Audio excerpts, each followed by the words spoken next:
काल तीजा है बहनी, और मैं सोच सोच के ना अति परेशान हो जात हूँ। मोर एकदम ना लाटा पोटा कापत है, और मोर दिल हर ना जैसे धाड़ धाड़ मशीन कस चलत है। कल के दिन कैसे निकल ही बहनी मन, मैं नहीं समझे पात हो। वो तो शुक्र है कि साल भर में एक बार आथे दे तीजा। मैं कहते 2-3 खातीस तो मैं तो मतलब बिन मरे मर जाते। भगवान कसम मोला ऐसे लगते का बना कि मैं भारी भूखड़ हूँ। मोला ना भूख एको ठन नहीं सहाय, मतलब हाव एकदम तिल मिला जात मैं।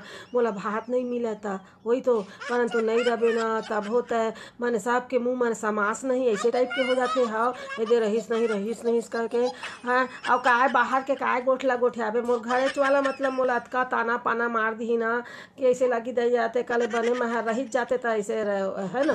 तो ओकरे बर तो तीजा तो रबेज करी। हाँ परंतु ना अपन दुख ला तुमला बतात रहे हैं कि ना, मतलब मोला भारी परेशानी लागत है। तो मैं का सोचत हूँ कि ना मैं भात साग ला रख लेता हूँ। हाँ रात के और ना बने बिहान हाँ ना 5:30 बजे खा ला भर पेट, और जब मैं खा ला हाँ तब 12-1 बजे तक तो फिर भूख नहीं लगी नहीं।